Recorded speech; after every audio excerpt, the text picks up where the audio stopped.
Right, we're going to be having a conversation then with Kent, singer-songwriter, whose third album is released tomorrow. Simon's new single, it's called Life on Fire. Before we chat with him, let's dive into the music.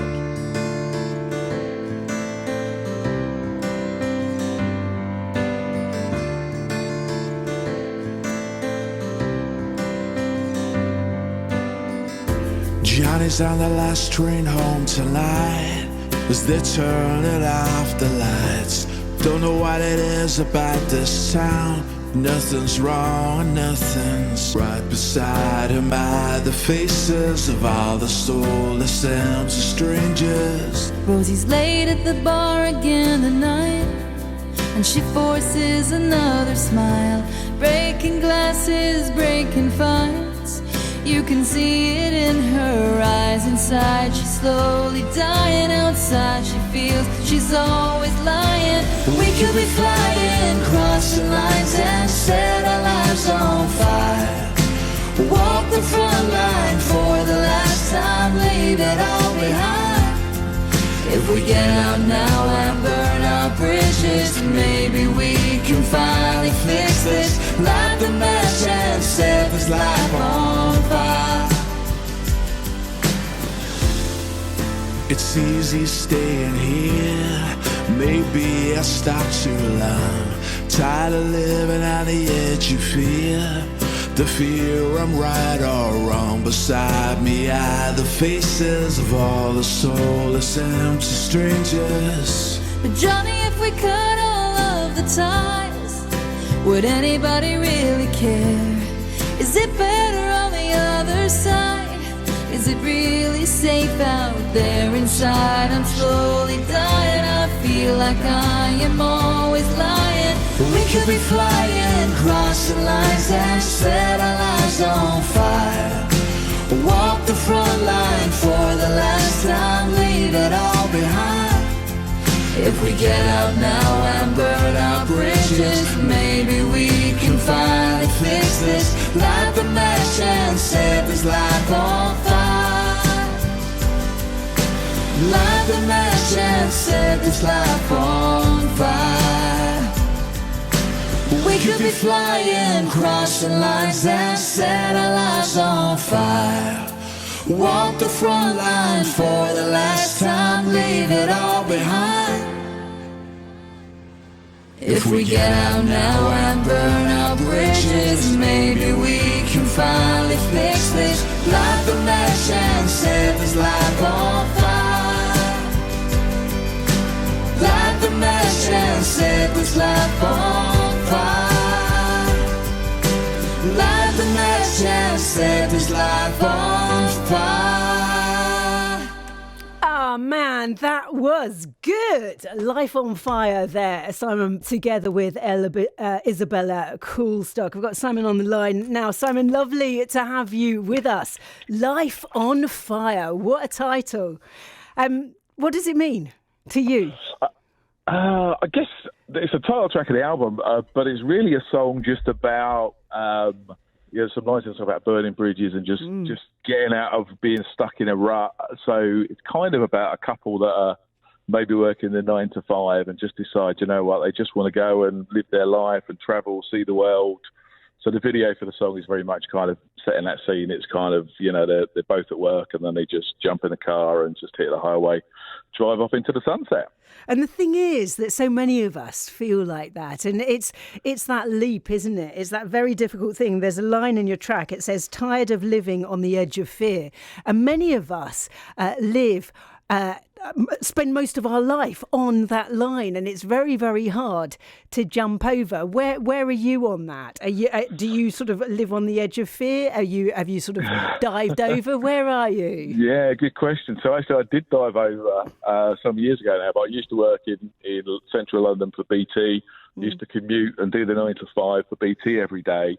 And actually, what happened for me was I actually collapsed at King's Cross Underground Station from exhaustion.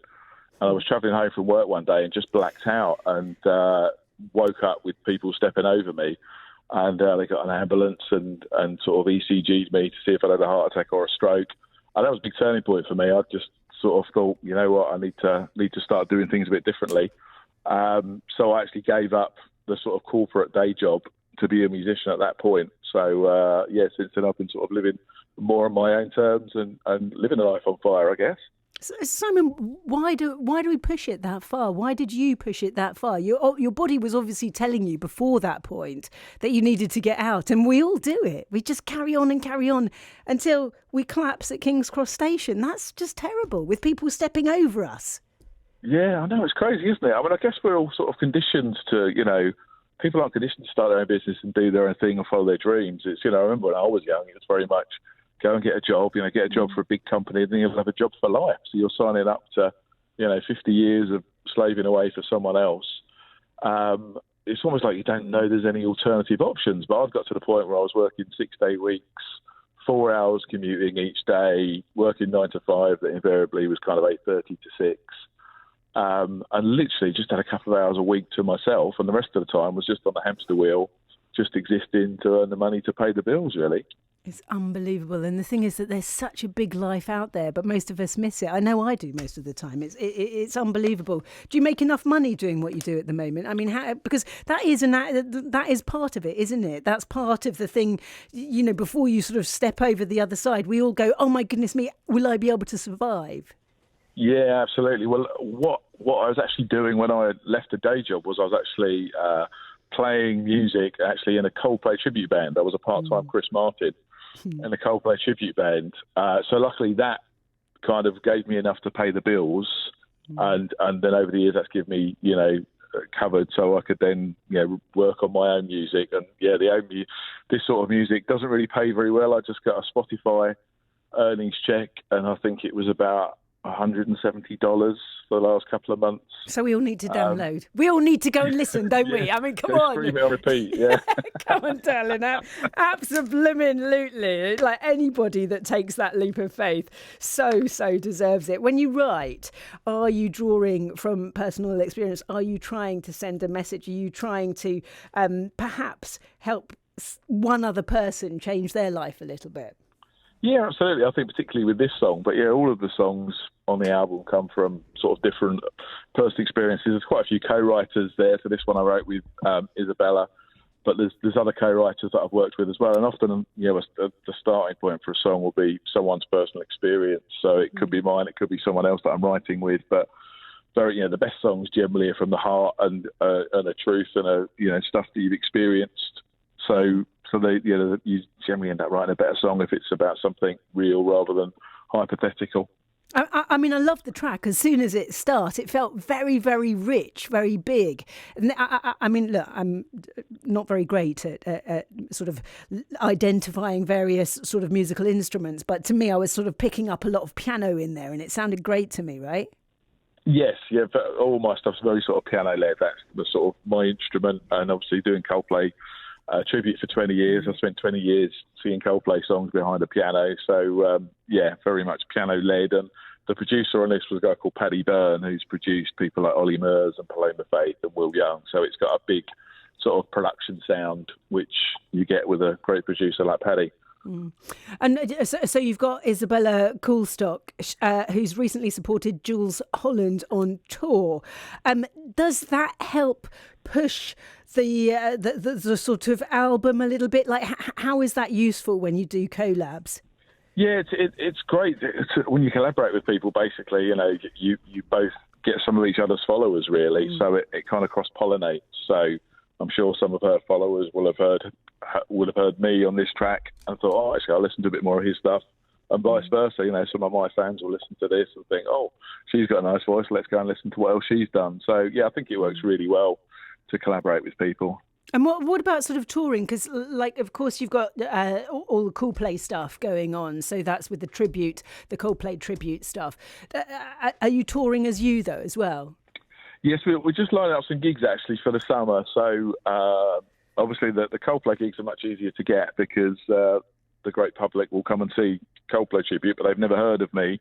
So it's a little bit chicken and egg, but obviously trying to get some radio play and some interest. We're building a fan base. I've had about 3 million streams now for all the songs. It's the third album that I've done. So it's building. So we're planning some shows in the summer for this, yeah. I mean, it's wonderful because when you say 3 million, right? If you think about a radio station, especially local radio, you know, people sort of imagine that the audience base is massive. When you talk about 3 million, that is huge in comparison. That's wonderful. That is a real achievement, right? And you've done that on your own. That's you. Yeah, that's me. No record company. Yeah. So yeah. Yeah, I mean, how do you feel though when you think that 3 million people, or you know, there have been 3 million listens to what you've produced and what you've crafted? Yeah, it's great. I mean, it's you know, even if there wasn't 3 million people, it's actually just lovely just sticking. Oh, it sounds funny, but sticking your own song on Spotify when you're driving along, and you know, it's just nice to have the finished song there, and it's out there. Anyone in the world could listen to it. It's great that 3 million have, and hopefully many more will. And yeah, it's just a nice feeling to get things finished and out there. Where would you like to play? Well, I mean, there's lots of nice places. I've actually, ironically, got to perform at the O2 Arena once, only for one song, but that was quite a buzz. We've done lots of festivals with the tribute band. Festivals are great. Obviously, Glastonbury would be awesome. It'd be great to play there. And I'd love to, you know, tour around the world, really. There's some great venues all around the world. Yeah, Madison Square Garden or something like that would be cool.